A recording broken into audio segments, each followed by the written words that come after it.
Bueno, Alejandro, cuando quieras comenzar, la pantalla es toda tuya. Bueno.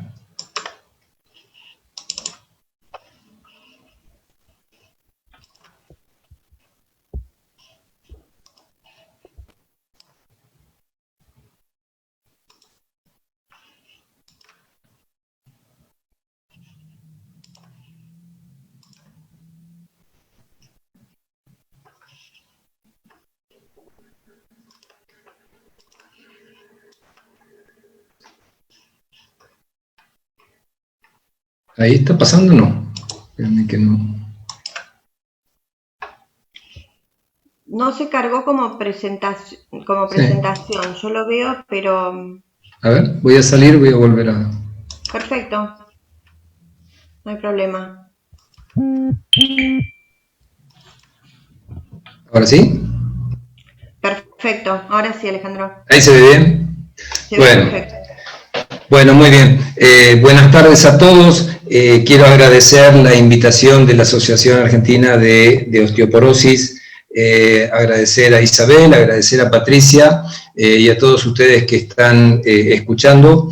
Para mí es un gusto hablar de este tema que tanto me apasiona y poder transmitirles de alguna manera a ustedes ideas que, como siempre digo, no son recetas, porque estoy en contra de las recetas para todo el mundo por igual, pero sí me parece que puede ser importante para ayudarlos a formar criterio de selección de qué tipo de actividad física deberían hacer cuando el objetivo es cuidar la salud ósea. Y bueno, yo cuando empecé a pensar cómo hacer esta charla, lo primero que pensé es en preguntarnos cuánto sabe la medicina a la hora de indicar ejercicio en la prevención y tratamiento de la osteoporosis. Y la verdad es que en los últimos años la medicina ha sumado muchísimo conocimiento de una relación extraordinariamente importante entre el músculo y el hueso, y hoy comprendemos mucho mejor por qué esta relación debe cuidarse toda la vida. También me preguntaba cuánto saben los profes a la hora de indicar ejercicio. Y acá tenemos que decir que encontramos profes que están muy bien formados en este tema y profes que no tienen claro que la actividad para cuidar nuestros huesos es una particular y específica. Entonces tenemos que prestar atención y formar también profes. Y también me preguntaba cuánto saben nuestros pacientes a la hora de elegir actividad física para prevenir o tratar una osteoporosis. Bueno, estábamos diciendo que el problema es que nuestra población a veces confunde las indicaciones de ejercicio y muchas veces se confunde lo que es actividad física para conservar una buena condición física con lo que es actividad física para recuperar una condición física. En esto nosotros los médicos tenemos bastante responsabilidad, porque nuestras indicaciones nunca han sido lo suficientemente claras. Y para eso, miren, yo les voy a poner algunos ejemplos. Nosotros hemos dicho durante años que la natación era el mejor deporte para los niños. Hoy sabemos que no es así por la falta de carga sobre los huesos. Hemos dicho que los chicos no tenían que trabajar la fuerza. Hace 20 años que estamos tratando de tirar este mito para hacerle entender a la gente que los chicos tienen que trabajar la fuerza. Esto de caminar 20 cuadras por día para todos por igual, o no usar el ascensor, use la escalera. La realidad es que nuestros pacientes no nos han entendido. Esto de sacar a pasear al perro ha entrenado a muchos perros, pero poco a nuestros pacientes. Y muchas veces los pacientes nos miran como pensando si sabemos realmente qué estamos hablando. Tal vez sea por esto que cuando nosotros vemos las cifras de actividad física en nuestro país, vemos que las cifras de personas que no hacen actividad física van creciendo cada vez que se hacen estos estudios, cada 4 años, y fíjense que hoy tenemos más del 60% de la población que no hace actividad física. Y tenemos el triste mérito de ser uno de los 20 países con más sedentarismo del mundo. Si seguimos con algunos datos, podemos decir que aproximadamente el 75% de las personas mayores de 65 años no hacen la actividad física mínima. Y si vamos a los adolescentes, solamente 1 de cada 5 niños y adolescentes cumple con la recomendación de actividad física. Se imaginarán ustedes entonces que la consecuencia es lógica. Tenemos una población de niños y adolescentes con un altísimo grado de obesidad y de sobrepeso, y este dato que tenemos acá fue de 2019. Ni se imaginan lo que estas cifras han cambiado después de esta cuarentena y pandemia. Por lo tanto, vamos a tratar de ver un poco cómo impacta la actividad física y qué importancia tiene en 3 niveles. El primer nivel es en la prevención primaria. La prevención primaria se refiere a qué medidas tenemos que tomar y cómo nos ayuda el ejercicio para prevenir, para lograr una estructura ósea lo suficientemente buena para que nos dure toda la vida y que sea útil toda la vida, y que si en algún periodo de la vida se va a ir perdiendo, esa pérdida no significa entrar en un problema. La prevención secundaria sería aquella en donde ya tenemos el problema de disminución de la densidad y tenemos que actuar con el ejercicio para limitar que esto progrese o bien para recuperarlo. Y la prevención terciaria sería cómo el ejercicio puede ser útil en aquellas personas que ya tienen una osteoporosis y tenemos que cuidar esas secuelas y problemas que pudo haber traído. Por lo tanto, siempre hablamos que tenemos que tener una estrategia de salud ósea. Entonces, veamos el primer nivel. Cuando nosotros tenemos que trabajar en ejercicio para lograr una densidad ósea, sabemos que esa densidad ósea va a ser máxima alrededor de los 30 a 35 años. Y entonces nosotros tenemos que empezar desde la infancia a generar esa solidez en el hueso. Esta es tan importante que hoy se considera que lograr una densidad ósea adecuada a esa edad es tan importante como prevenir el deterioro en los años siguientes. ¿Por qué? Porque lograr una densidad ósea suficiente entre los 30 y 35 años reduce el riesgo de fracturas, y esto nos va a llevar a que tengamos una salud ósea a lo largo de toda la vida que nos permita disfrutar realmente de nuestra estructura y de nuestro ejercicio. ¿Cómo se construyen huesos sanos? Entonces, para eso el ejercicio tiene que tener 4 puntos de acción. Esos puntos son tener una carga suficiente sobre el hueso, generar un impacto, generar tracción sobre el hueso y generar torsión. Esta última recién la empezamos a conocer hace poquito.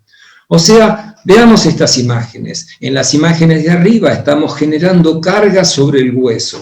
Esto genera un efecto de deformación y genera que el hueso se calcifique y se ponga y logre una estructura mucho más sólida. Pero además, mientras los chicos están creciendo y los adolescentes, y llegamos a esos 30, 35 años, debemos someter al hueso al impacto. El impacto es eso que estamos viendo en imagen, eso que se hacía hace muchos años, que era saltar la soga. Ese impacto es clave para la formación ósea. La tracción que ejercen nuestros músculos sobre los huesos son un estímulo muy poderoso para la calcificación de nuestros huesos. Y el último es la torsión, es estas fuerzas que ejerce el músculo de rotación, de giro sobre los huesos, que estimula seriamente y muy sólidamente la formación de hueso. O sea que cuando nosotros, padres, tenemos que elegir una actividad para nuestros hijos, para asegurarle una salud ósea, tenemos que ver si esa actividad que estamos pensando aporta carga, aporta impacto, tracción y torsión. Claro que no todos son iguales, no todos los ejercicios que podemos llevar a hacer a nuestros hijos pueden poner los 4, a lo mejor lo podemos hacer con distintos ejercicios, pero lógicamente hay algunos que tienen mucho más impacto y carga que tracción y fuerza. ¿Y cuál sería la dosis? La dosis es muy interesante. Hay un estudio coreano que se hizo el año pasado donde ellos comprobaron que los chicos alcanzaban el máximo de densidad ósea cuando hacían 45 saltos diarios. Esa sería la dosis. A veces uno piensa, miren ustedes, 45 saltos diarios, nuestros chicos tienen 1 o 2 veces por semana gimnasia, y a veces esas 2 horas están juntas el mismo día, o sea que qué lejos que estamos de esos 45 saltos, ¿no? Bien, ahora, ¿cómo se comunican huesos y músculos? Yo les dije en un comienzo que esta unión era clave y que la habíamos entendido bien hace pocos años, porque claramente se comunican por estos gestos, esta carga, tensión, rotación, pero hay mucho más. Los músculos y los huesos se comunican por vía sanguínea y lo hacen porque se envían mensajes. El hueso es capaz, al hacer ejercicio, el músculo, perdón, es capaz al hacer ejercicio de enviar señales a nuestros huesos para que aumente su densidad, para que aumente su solidez. De la misma manera, el hueso puede mandar información al músculo para inhibir a ciertas sustancias que pueden deteriorar al músculo y de esa manera que pueda desarrollarse mejor. Músculo, huesos son una unión indisoluble que hacen que uno pueda alcanzar estado de salud. ¿Y cómo se llaman esas sustancias que liberan, esas cartas que se mandan? Mioquinas y osteoquinas. Viajan por sangre y llegan hasta el otro. Pero bueno, como siempre que uno recibe una carta, a veces hay noticias buenas y hay noticias malas también, y a veces los mensajes que se envían los músculos y los huesos no son buenos. Y esto lo vimos cuando veíamos personas que van perdiendo a lo largo de la vida masa muscular y también se le van deteriorando su estructura ósea. Y cuando empezamos a estudiar si había mensajes de un lado para otro, vimos que cuando el músculo empieza a perderse, cuando se va atrofiando, cuando no se usa, libera sustancias que viajan por sangre y pueden deteriorar los huesos. De la misma manera que los huesos, cuando se van deteriorando, pueden mandar mensajes a los músculos y de tal manera deteriorarlos. O sea, que de alguna manera, si tenemos una pérdida de músculo, que es sarcopenia, podemos generar una pérdida ósea, que es una osteopenia, y tener las dos, ¿sí? De esta manera vemos cómo el músculo deteriorado puede deteriorar al hueso. O sea que nunca mejor esta frase que dice, no sos vos, soy yo. Y por lo tanto, significa que tenemos que cuidar enormemente nuestra estructura muscular. Debemos cuidarlo a lo largo de toda la vida. Pero hay un momento en la vida, y en especial de las mujeres, donde este cuidado muscular es pobre, es muy poco. Yo la llamo, me gusta llamarla la zona olvidada, porque van a ver que hay pocos artículos médicos que hablan de este periodo, que va entre los 30 y los 50 años de la mujer aproximadamente. Periodo de la vida donde la mujer no entrena mucho, se tiene que encargar de muchas cosas, los chicos están creciendo, muchas están trabajando, y el trabajo físico va haciendo que se vaya disminuyendo la estructura muscular. La actividad física que hacen es pobre y muchas veces esto está acompañado de dietas que intentan bajar de peso, o sea, dietas que muchas veces no tienen la cantidad de proteínas adecuada. Entonces se empieza a sumar una mala actividad física o pobre actividad física, sumado a dietas hipoproteicas, hacen que la masa muscular vaya disminuyendo. Y acuérdense que cuando disminuye la masa muscular, va a ir disminuyendo la masa ósea. La medicina se preocupa después de cierto momento de la vida de la mujer, pero no hemos prestado suficiente atención a los años previos. Entonces, ¿qué le deberíamos decir a esas mujeres entre 30 y 50 años? Que necesitamos el mismo estímulo que teníamos con los chicos, estímulos de carga. Ese estímulo de carga podrá ser con carga de bajo impacto, de alto impacto, con carga sin soporte haciendo ejercicios de fuerza, carga sin soporte, nadar, hacer bicicleta, pero el hueso necesita tener tracción, necesita tener impacto, necesita tener carga. Por lo tanto, este elemento es importantísimo, pero tenemos que tener en cuenta que no todas las actividades generan el mismo impacto en el hueso.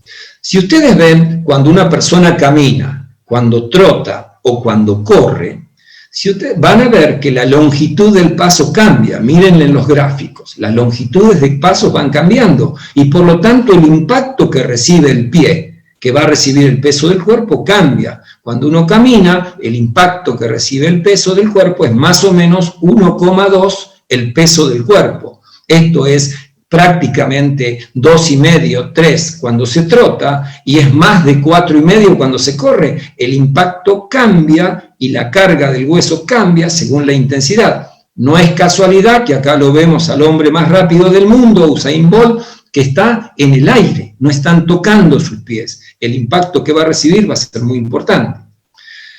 ¿Y por qué es importante esto? Porque la mayoría de los estudios que se han hecho últimamente han mostrado que las cargas de bajo impacto no parecen ser eficaces cuando tratamos de cuidar esta densidad mineral ósea. Por lo tanto, cuando tenemos que elegir actividades en este momento de la vida donde puede uno cuidar el hueso o puede empezar a asomarse una disminución de densidad, tenemos que poner ejercicios que generen impacto en nuestros huesos.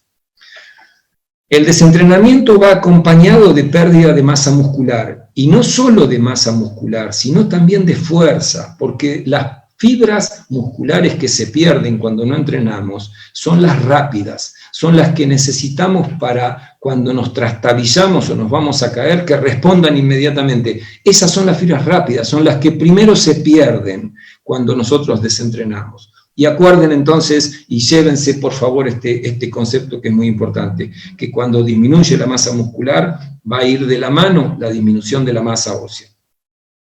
¿Y cómo debería entrenar entonces una mujer o un hombre en esa etapa de la vida para cuidar la masa ósea? Esto no es que la medicina no lo sabe, lo tiene absolutamente claro.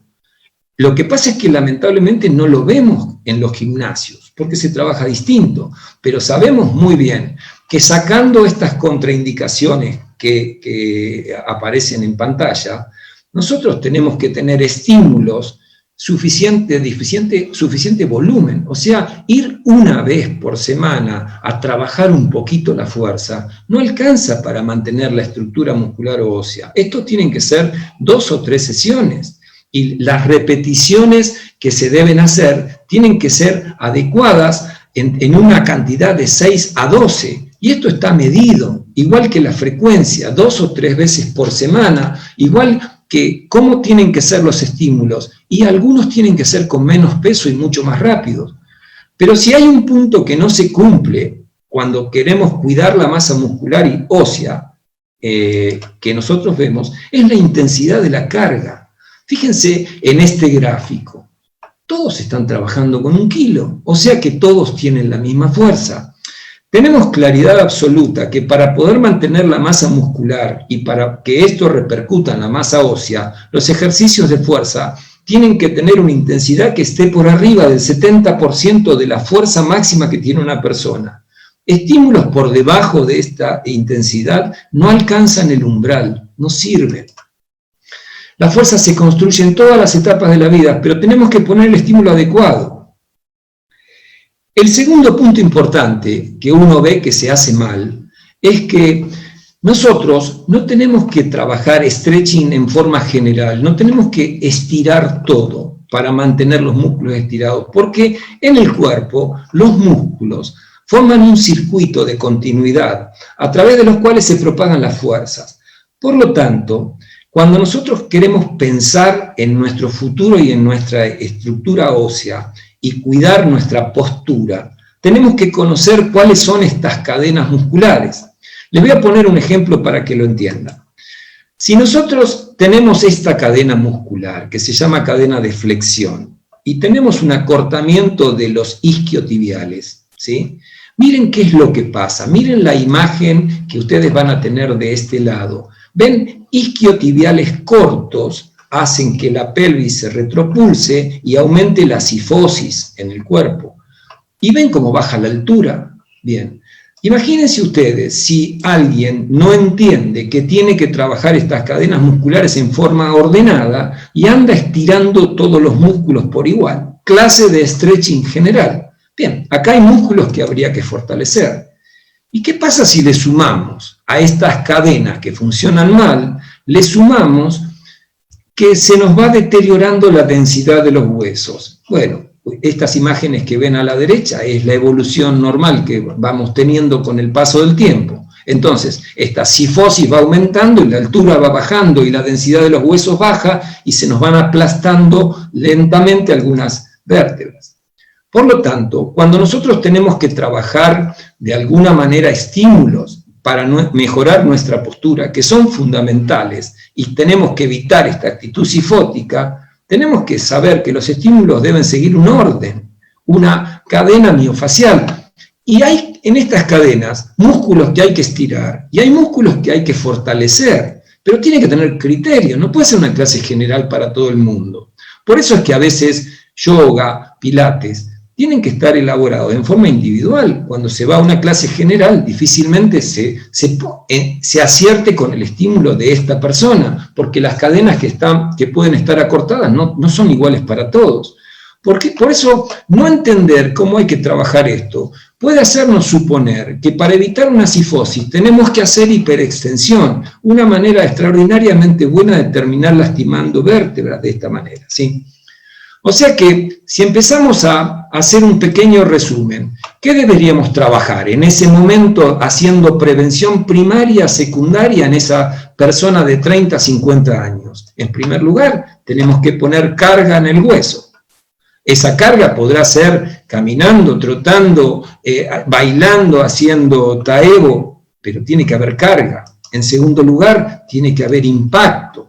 El impacto consolida esta estructura y es muy importante. En tercer lugar, tiene que haber trabajo de tracción sobre los huesos y trabajos de fuerza para mantener la masa muscular y ósea. En cuarto lugar, tendremos que fortalecer ciertos músculos que forman un grupo que se llama core y que es el centro del cuerpo que le va a dar estabilidad a nuestra pelvis y va a proteger nuestra cadera en el futuro. Y en quinto lugar, tendremos que ponernos en manos de personas adecuadas que sepan evaluar cuáles son nuestras cadenas miofaciales que debemos estirar y cuáles tenemos que fortalecer. ¿Por qué todo esto? Fundamentalmente porque nos enfrentamos a una enfermedad silenciosa. No nos va avisando qué es lo que está pasando. Y a veces yo me encuentro hablando con pacientes de 40 años, 35 años, hablándole de osteoporosis y prevención y me miran como diciendo, pero no, a mí me falta mucho para esto. Y la realidad es que esto se va construyendo desde este momento. Por supuesto que después la charla con la persona que ya está con el problema es otra visión, pero nosotros tenemos que prevenir. Y cuando queremos empezar a tratar a alguien que ya lamentablemente se encuentra con el problema, ya tiene el diagnóstico de osteoporosis o ya ha tenido la desgracia de tener una fractura de alguna vértebra o de la cadera o de algún hueso de la muñeca, por ejemplo, nosotros tenemos que encarar este tratamiento desde la actividad física pensando de una manera distinta. Ahora, nosotros sabemos que estos huesos siguen necesitando tener carga, pero lógicamente ya vamos a sacar el impacto, ya vamos a tratar de que este impacto sea distinto, lo tengo que poner de otra manera, porque la densidad de estos huesos ya pueden sufrir con el impacto, y por lo tanto tendremos que buscar estímulos más acordes. Pero fundamentalmente, nosotros tenemos que pensar, y en esto es lo que yo les decía cuando empecé, de no dar recetas generales, en la condición del paciente. Porque si uno dice, mire, usted va a tener que caminar, pero este paciente tiene esta artrosis en las rodillas o esta artrosis en la cadera, lógicamente que el estímulo estaría mal puesto. Por eso cuando se nos junta un proceso de artrosis y de dolor articular con una situación de deterioro de la densidad ósea, nosotros tenemos que empezar a pensar riesgos y beneficios de la actividad que voy a indicar, porque lo que tenemos que conseguir es que esta actividad nos dé una mano y haga mejor calidad de vida, no que la deterioremos. Entonces, ahora sí, el criterio es clave, porque si ustedes se ponen a leer van a encontrar un montón de estudios que dice que la plataforma vibratoria genera una gran estimulación del hueso, Pero tenemos que ser muy criteriosos, saber a quién subimos arriba de esa plataforma vibratoria, porque podemos poner estímulos muy buenos sin hacer correr los riesgos que están corriendo estas personas que uno ve ahí. Y por supuesto que tenemos que trabajar en un medio donde disminuya la carga o el impacto que puedan tener estructuras que pueden estar debilitadas o están lastimadas. En este caso, entonces sí es muy importante el trabajo en el agua. Pero acá hay una diferencia muy importante. Una cosa es hacer natación y otra cosa es hacer ejercicios para osteoporosis en el agua, que no es lo mismo, porque en este caso estamos flotando, poniendo estímulos, principalmente el 60% con los brazos, y acá estamos haciendo movimiento articular, estamos haciendo fortalecimiento, estamos estimulando articulaciones y huesos con tracción y con rotación, con resistencias. O sea que esto pasa a ser un elemento muy importante, pero no es lo mismo que natación, ¿sí? El otro punto muy importante en esta etapa, donde ya tenemos la enfermedad en el paciente, es trabajar sobre el equilibrio. ¿Por qué? Porque cuando trabajamos sobre el equilibrio, sabemos que disminuyen el índice de caídas. Y cuando tenemos un paciente que tiene aumentada su cifosis, las caídas son más frecuentes. Una forma de trabajar el equilibrio en este momento, claramente, es con el Tai Chi Chuan de una manera de trabajarlo, ¿sí? Ha sido nombrado Patrimonio de la Humanidad, una actividad que realmente apunta a consolidar ese equilibrio y disminuye claramente el índice de caídas. Pero el músculo también es clave, y acuérdense que el músculo bien trabajado manda señales a los huesos, por lo tanto la fuerza la tenemos que seguir trabajando, la fuerza la tenemos que trabajar en todas las edades, necesitamos de la masa muscular en todo momento, sabiendo utilizarla y trabajarla en cada momento de la vida. Y no cualquier músculo. Yo me canso de ver gente que va a trabajar porque tiene una osteopenia, una osteoporosis y está trabajando con una pesita de 1 kilo los brazos. Si nosotros tenemos que proteger, entre otros, a las caderas, entonces tenemos que fortalecer los glúteos, el mayor y el medio, los aductores y el psoas, que son los que precisamente van a proteger a nuestra cadera. En ese caso, estaría muy interesante el trabajo que se puede hacer acostado con estas poleas, o sea, el pilates, pero en este caso fortaleciendo estos grupos. Cuando trabajamos la fuerza con adultos que ya tienen una situación de osteoporosis, tenemos que calcular muy bien y saber cómo vamos a poner el volumen de la carga, la intensidad, la densidad, qué tipo de ejercicio. ¿Por qué? Porque tenemos que estar pensando constantemente en la palabra riesgo-beneficio. Y esto está muy bien estudiado, cuáles son los ejercicios que hay que trabajar. Y el otro punto es cuidar la intensidad, porque en este grupo que ven acá otra vez, van a ver que hay uno que evidentemente está trabajando con bajo peso, ¿sí? Porque si todos trabajan con el mismo peso en esta situación, miren la estructura muscular, entonces la intensidad de trabajo en esta instancia sigue siendo mayor al 70% de la fuerza máxima que tenga este paciente. No es que baja la intensidad, es un porcentaje de su fuerza, pero si no el estímulo no sirve. Y en esta situación, donde ya estamos con un deterioro de la estructura ósea, es muy importante que cuidemos las actividades cotidianas. Le tenemos que dedicar mucho espacio a trabajar lo cotidiano, el sentarse, el pararse, el levantar las cosas, el llevar los pesos, porque estamos haciendo precisamente prevención. Y vamos a tener un montón de ejercicios que tienen que estar contraindicados, porque precisamente cuando se realizan generan una presión muy importante sobre estructuras, en especial cuando el ejercicio involucra al mismo tiempo 2 movimientos, el de flexión y el de rotación. Por lo tanto, cuando alguien está trabajando en su estructura ósea y tiene que trabajar la postura, la movilidad, tiene que saber que si tiene un proceso de osteoporosis, tiene que cuidarse de hacer movimientos de flexión y rotación simultáneamente. Tengan en cuenta que 1 de cada 5 mujeres que tienen fracturas vertebrales sufrirá otra fractura si no se cuida dentro del primer año. O sea que si hacemos un resumen otra vez, en esta circunstancia de prevención terciaria, diríamos, no se olviden de colocarle carga al hueso.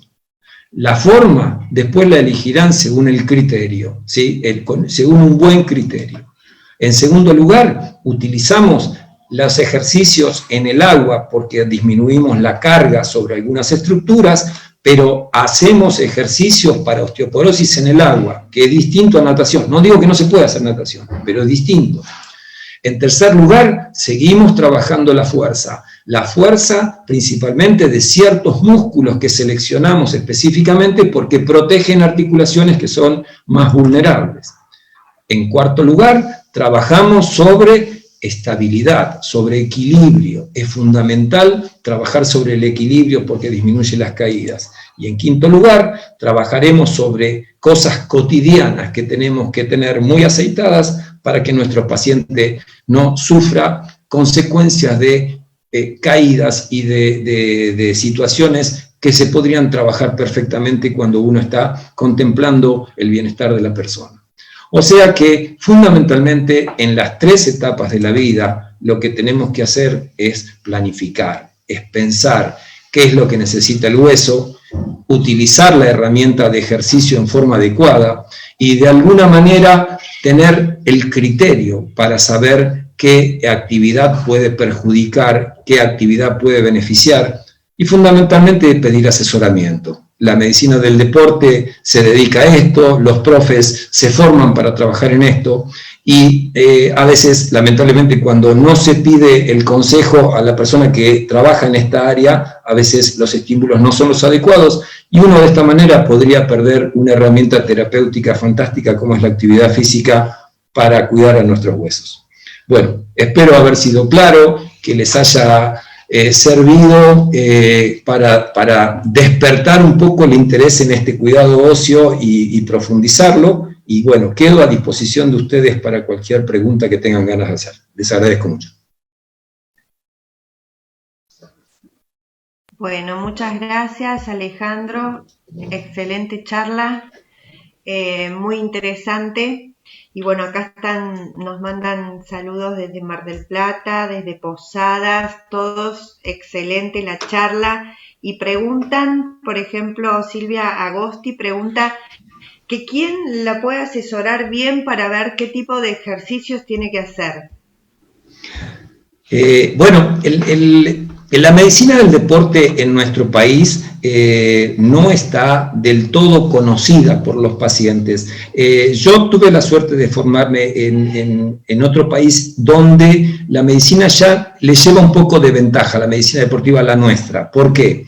Porque cada especialidad, yo me formé en México, cada especialidad médica tiene dentro de su mismo departamento al especialista en medicina del deporte. O sea que cuando uno va al área de osteoporosis y osteología en el hospital, hay un médico deportólogo que se encarga de esto. Cuando uno va al área de neumonología, hay un médico deportólogo que se encarga de EPOC, o cuando va al área de cardiología, lo mismo.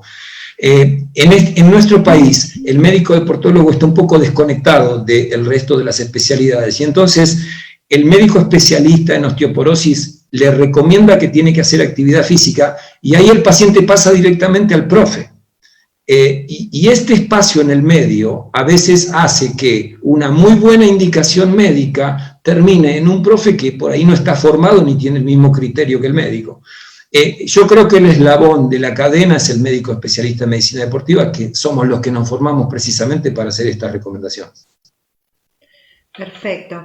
Sí, porque es habitual en la consulta que uno, o sea, al hacer osteología, que le preguntemos a los pacientes si realizan algún tipo de actividad física y nos dicen sí, salgo a caminar, hago stretching o hago gimnasia acuática, pero quizás, o sea, teniendo en cuenta lo que se habló de que el músculo necesita una carga, necesita cierto estímulo para que esta sumatoria de músculo-hueso sea efectivo y el paciente no entre en lo que es prevenir la aparición de la osteosarcopenia, quizás a lo mejor somos muy light, y me incluyo, con la indicación de la actividad física, porque en realidad tampoco no estuvimos formados en lo que es la actividad física.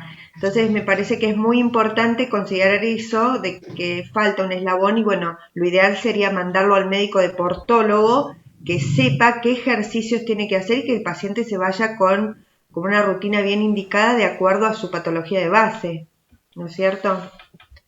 Sí, yo coincido plenamente y en general nosotros trabajamos en contacto directo con el especialista y en contacto directo con el profe. Nosotros le decimos específicamente al profe lo que queremos que trabaje y en qué intensidad y cómo. Después el profe lo transforma en un trabajo físico, pero las pautas de trabajo se las tenemos que dar nosotros porque somos precisamente los que estudiamos este tema que ellos no estudian. Perfecto. Acá preguntan en el chat también qué ejercicios, digamos, serían aconsejados en cuanto a lo que hacen yoga pacientes de 60 años y qué ejercicios se deberían evitar si la paciente tiene osteopenia o osteoporosis. Todo lo que sea rotación excesiva, porque hay ejercicios que se cuelgan de soga, que se utilizan actualmente en yoga. ¿Ese tipo de ejercicios deberían evitarse? Bueno, yo creo que yoga es una actividad que tiene una innumerable cantidad de virtudes, pero cuando uno dice si es una actividad que va a favorecerme a mí con una situación de osteoporosis, mi respuesta es no. Yo no creo. Es una clase general que trabaja muy bien sobre muchos aspectos, pero si uno me pregunta a mí si pone el estímulo adecuado para el hueso, la respuesta es no, no está pensada para eso. Ahora, ¿puede el yoga con algunas posturas ser incluso negativo para una persona que tiene osteoporosis? Sí, cuando hacen flexiones y rotaciones muy importantes, sí. Ahora, en general los profesores tienen mucho cuidado, son muy cautelosos, pero a veces uno no sabe dónde está el límite de uno hasta que se dio cuenta que lo pasó. Así que yo creo que cuando uno tiene un problema de este tipo, lo mejor es que la indicación sea precisa y que uno llegue a yoga diciéndole a la profesora, yo esto y esto no lo puedo hacer. Entonces ahí se asegura una actividad que no la va a agredir. Perfecto. Y para mejorar, lo que también es importante lo que vimos, que uno de los pilares para mejorar, y creo que, digamos, a partir de los 50 años en las mujeres y en algunos hombres también, es el equilibrio. Ahora, digamos que no se puede ir a los gimnasios porque, bueno, está todo, digamos, en recesión y está prohibido. Muchas veces están dando lo que son clases de tai chi que se podrían aprovechar, digamos, por un muy buen profesor a nivel de una plaza. El tai chi, por lo que vimos en la charla, es un ejercicio muy completo para mejorar lo que es equilibrio. Absolutamente, absolutamente. Creo que es de lo mejor porque trabaja precisamente en la formación del equilibrio desde el cerebro en adelante y en el control de los movimientos y el soporte de carga en distintos ángulos. Yo creo que es de lo mejor que puede hacerse para trabajar el equilibrio. No es lo único, pero sí tengamos en cuenta que muchas veces encontramos pacientes que este es un elemento clave porque si no lo trabaja, lo va a perder. Acuérdense que tenemos mucha cifosis, mucha alteración de lo que es el esquema del cuerpo y de la funcionalidad del cuerpo, y a veces cuesta mucho mantener el equilibrio. Y en esto es importante, yo puse un gráfico del acortamiento de los isquiotibiales, y esto es muy importante porque nosotros vemos muchas veces que la actitud cifótica que van adquiriendo todos aquellos que se pasan 9, 10 horas con la computadora todo el día, muchas veces no se olvidan de que esta actitud cifótica se corrige desde abajo, no haciendo la postura inversa, ¿no? Y cuando esos huesos están levemente debilitados y se quedan 9 horas en postura de cierre, el peligro es que hacer la postura inversa puede generar precisamente una lesión. Así que esto es muy importante, lo de las cadenas miofaciales, para poder corregir estas posturas que vamos adquiriendo a lo largo de la vida. Yo tengo pacientes de 20 años de trabajar en la computadora 9 horas por día. Esas posturas, si no se trabajan, van a ser un factor predisponente cuando la densidad del hueso disminuya. Perfecto, y también esa cifosis también lo que hace con respecto al equilibrio es que se modifica nuestro punto de gravedad y el paciente cae más fácilmente o trastabilla más fácilmente. Totalmente. Entonces eso también, corregir esa posición o sea, prevenirla. En realidad, la idea de esto, más allá de ir corrigiendo lo que está mal, la idea sería implementar o hacer un cambio y una visión, digamos, global desde los niños, ¿no? O sea, con la alimentación, la actividad física, el aire libre, menos tiempo en las pantallas, o sea, para que puedan lograr ese pico de masa ósea y entonces cuando lleguen adultos, o sea, partan de una buena masa ósea y mantengan esas conductas, porque si las introdujeron desde niños, esas conductas se mantienen. Entonces me parece que la idea sería trabajar sobre lo que es prevención, ¿no? Claro, la primera etapa hasta esos 30 años es la etapa de formación del hueso. Si nosotros en este periodo donde hay que formarlo, no lo hacemos. A ver, yo puse un dato que es muy duro para nosotros. Solamente 1 de cada 5 adolescentes cumple con la actividad física que se recomienda hoy desde la medicina. O sea, tenemos al margen de la pandemia, que ahí creo que no ha cumplido nadie con la recomendación, pero antes de la pandemia teníamos esta situación. Entonces, ¿cuál es la expectativa de salud ósea que vamos a tener en un futuro? Si cuando tenemos que alcanzar la mayor densidad, no lo alcanzamos. Bien, seguramente nuestra situación va a empeorar seriamente. Perfecto. Acá manda una pregunta que es una profesora de educación física, puntualmente, ¿qué grupos musculares habría que trabajar en fuerza para evitar la postura cifótica y cuál es elongar?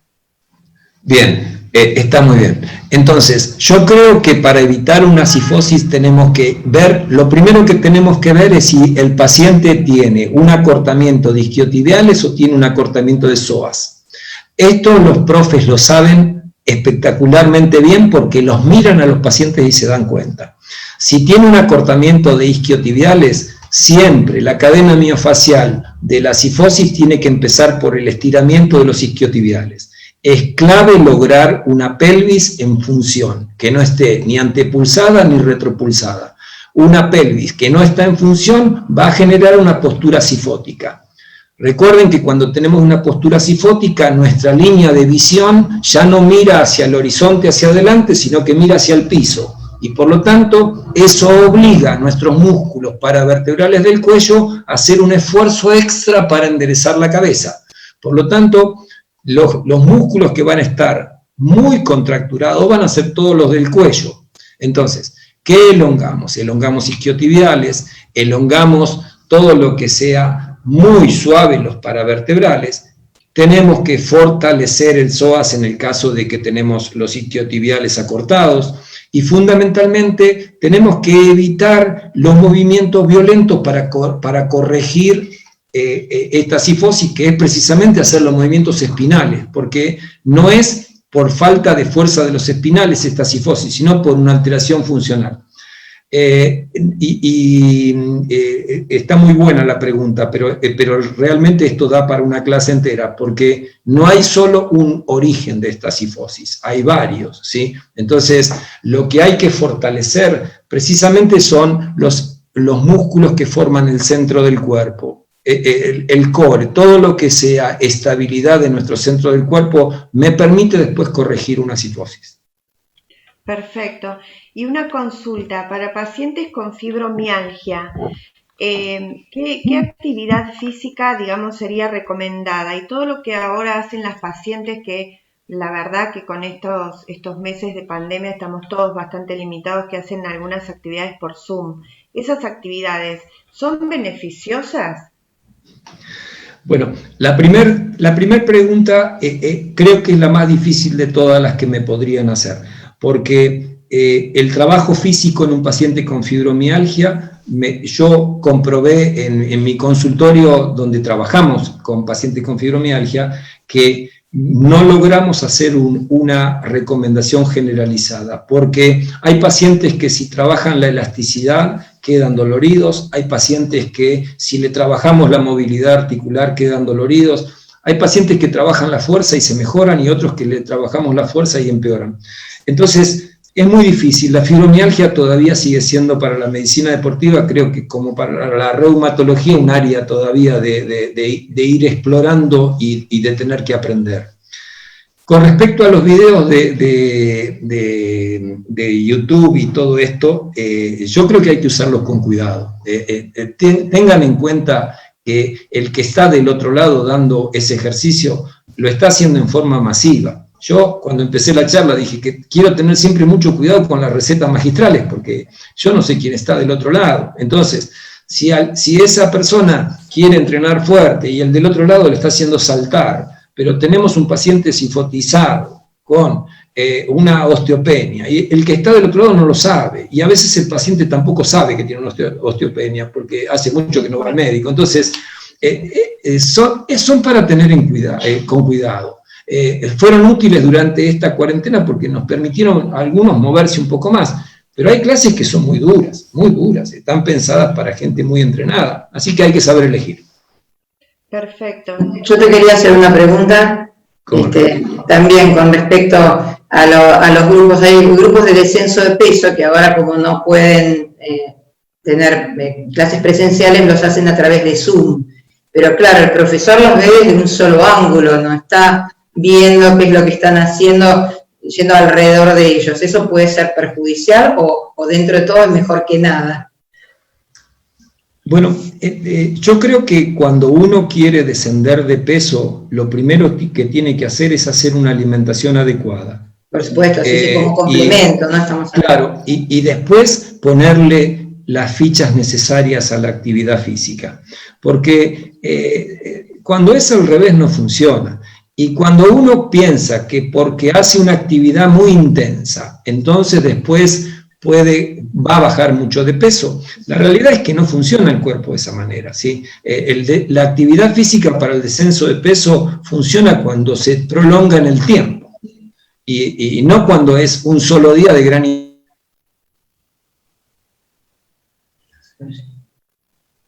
No se escucha. No se oye. No se escucha. No se oye, doctora. Alejandro, no se escucha. La gente que entrena. Y el peligro es aquel que hace años que no hace nada, ve que está aumentando de peso y decide entrar en uno de estos programas y entonces vienen las lesiones, ¿sí? Que estamos llenos de estas lesiones. ¿Por qué? Porque no era para él esa clase, ¿sí? Entonces, yo creo que se ha perdido ahora en este momento el ir, sentarse con el profesor, explicarle la situación médica y que el profesor le organice su plan personalizado, que es lo que siempre quisimos. Y estas clases generales, donde el profesor ni siquiera lo vio una sola vez en persona al paciente, son riesgosas. No digo que no hay que hacerlas, pero son riesgosas para algunos pacientes. Perfecto. Y la actividad física en el agua para los pacientes con artritis, ¿qué experiencia tienen ustedes? No, es muy buena. Nosotros tenemos muy buena respuesta en el agua, ¿sí? Lo que sí quise marcar en la clase es la diferencia entre natación y actividad física en el agua. Porque la actividad física bien programada trabaja sobre movilidad articular, fortalecimiento muscular, carga. La natación sola no. Y que este es un problema que también lo tenemos en los chicos. Ha quedado instalada esta idea de que la natación era el mejor deporte que se le podía indicar a un chico. Que esto no es cierto, y se ha volteado esa idea hace muchos años. Pero también hay algo que ha quedado instalado que no lo podemos sacar. Cuando una persona le dice, o el médico le dice al paciente, mire, este chiquito tiene una pequeña curva escoliótica, ¿sí? Entonces, una pequeña escoliosis no es un problema serio, pero ¿cuál es la actividad física que se le recomienda? Ir al agua, a trabajar, porque en el agua se puede trabajar bien las curvas. Eso no quiere decir hacer natación. Natación es otra cosa. Entonces, a veces nosotros mandamos a un chico a hacer rehabilitación acuática de columna en el agua y el profesor que está en la pileta le enseña a nadar crawl. son dos cosas distintas. Una cosa es natación, otra cosa es rehabilitar una columna. Si yo tengo una curva para un lado, le hago trabajar los paravertebrales del otro lado, elongo un grupo y fortalezco otro. Natación es otra historia, ¿sí? Entonces, se ha confundido muchas veces rehabilitación acuática con natación. En caso de pacientes con artritis, por supuesto que la rehabilitación acuática es fantástica. Muchas gracias. Perfecto. Yo, aprovechando que hay gente de todas las edades y profesores de educación física, lo que le quería preguntar, ¿qué opina de los suplementos que le suelen dar a los jóvenes en los gimnasios para ganar masa muscular? ¿Qué opinión merece? Bueno, a ver. Esta es una de las preguntas más comunes que tenemos nosotros en la práctica de lo que es la nutrición deportiva. Hay suplementos y suplementos, y hoy en día el Comité Olímpico Internacional, la Asociación Australiana de Medicina del Deporte, han hecho una clasificación de suplementos. Y esos suplementos se clasifican en categoría A, B, C y D. Los suplementos de categoría A son suplementos que tienen aval científico, son inocuos y producen el efecto que dicen. Hay un pequeño grupo de suplementos que están ahí adentro, como por ejemplo las bebidas de rehidratación, las proteínas de suero de leche, el whey protein que tanto se usa en los gimnasios, la creatina, están en el grupo 1, tienen suficiente evidencia, más de 25 años sabiendo que pasa eso. En el grupo B están los suplementos que se pueden usar bajo supervisación médica, ¿sí? Ahí está la betalanina, la glutamina y unas cuantas más que se usan en los gimnasios. Pero bajo supervisión médica, porque todavía no hay aval científico 100%. En el grupo C están todos los suplementos que la medicina todavía no tiene aval científico para indicarlos. La mayoría de los suplementos que andan dando vueltas son del grupo C. Los del grupo D son aquellos que son perjudiciales para la salud.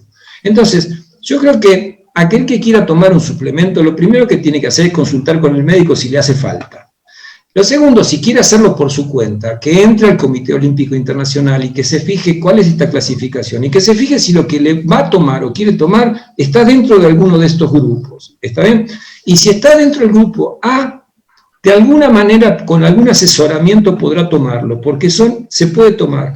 Ahora, ¿es necesario que todo el mundo tome suplementos cuando va al gimnasio? No, depende de lo que come, ¿sí? Entonces, sabemos claramente dos cosas. La primera es que cuando uno va al gimnasio a trabajar la fuerza, dentro de la hora posterior se abre lo que se llama una ventana metabólica, que hace que si uno ingiere 20 a 25 gramos de proteína, la síntesis de proteína aumente y uno puede aumentar la masa muscular.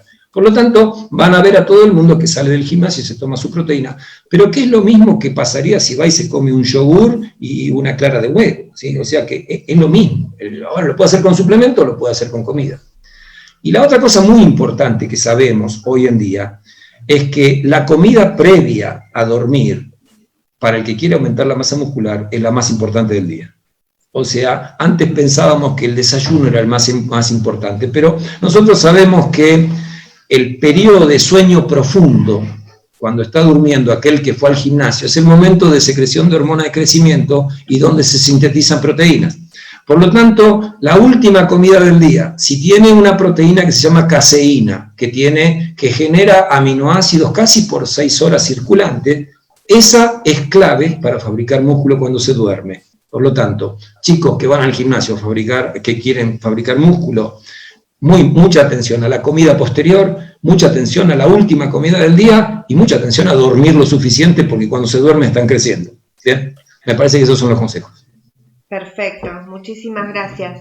Bueno, no sé si mandan, pero cantidad de felicitaciones, de excelente la charla, que muchísimas gracias, que dónde tiene su consultorio. Saludos de la Asociación AMAR de Tucumán, saludos desde Mar del Plata, así que no sé si Patricia querés preguntarle algo más. No, lo que quiero es agradecerle, la clase es excelente, muy clara, así que creo que a todo el mundo le ha servido y bueno, van a llover las consultas pero y vamos a tomar un poquito más de conciencia, porque a veces nosotros nos preocupamos por el hueso y mandamos a hacer actividad física, pero en forma un poquito inespecífica, como decía Isabel, y a veces decimos 2 o 3 veces por semana, pero no sabemos cómo, ¿no? Y a veces los reumatólogos tampoco nos fijamos tanto en la postura, nos fijamos un poco cómo están las articulaciones, pero no en la postura del paciente.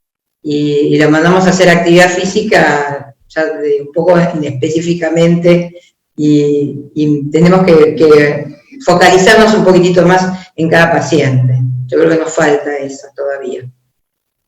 Así que muchísimas gracias, doctor. Sí, bueno, agradecernos, realmente muy, muy clara la exposición, los que hemos tenido el placer de escucharlo en otras oportunidades, sabemos lo que aportan estas charlas, así que para nosotros desde SAPCO con Patricia es muy importante, y agradecer también a nuestro sponsor TRAB que nos acompaña y nos permite que hagamos esta serie de charlas a la comunidad que son muy útiles.